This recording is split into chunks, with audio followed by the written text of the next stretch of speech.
The JetPack plugin is good or bad depending on who you ask. Some people like the fact that it has a lot of features that made website development easier and get rid a lot of plugins. On the other hand, it has too many features and may be slowing down your website. And in this video, I'm going to show you how you can make the JetPack plugin a little bit lighter by removing all the unnecessary modules. Before we get into that, I highly recommend testing your website on gtmetrics.com or other speed testing tools. This way we will get a better idea on how much or how little JetPack impacting your website. With that said, let's get started.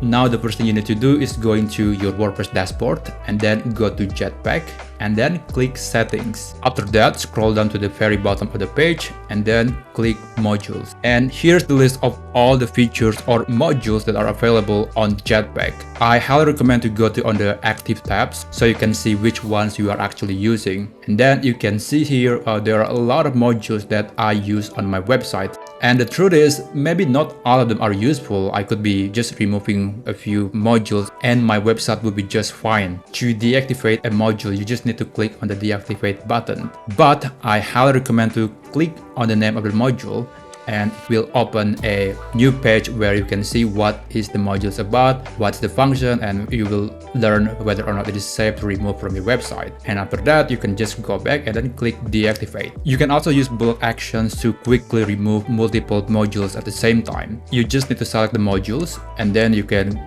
go to bulk actions and then choose deactivate and click apply. This will instantly deactivate these modules and will solve the bloatware issue on your website. Speaking about that, after you have finished removing all the unnecessary modules on your JetPack plugin, I recommend to redo the testing on GTmetrix or Pingdom again to see how much JetPack is impacting your website. On my testing, I found that JetPack is slowing down my website a little bit. The test website that I'm using was already pretty fast, so the improvement was so little. For example, here I got the website fully loaded in 763 milliseconds when using JetPack, and when I'm removing some of the modules, it reduced to 593 milliseconds. It is so little, but it just shows that how important it is to be mindful when using JetPack and which plugins or modules you should be enabling on your website.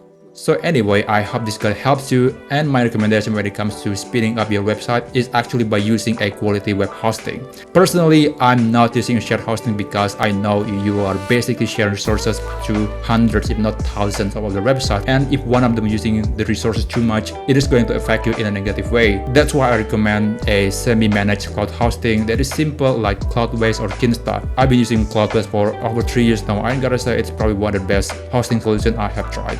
If you are interested in testing it on a website, go to the link in the video description and you will get 30% off on your first 3 months. In any case, if you have any questions, feel free to ask in the comment section below, and I wish you a great day ahead.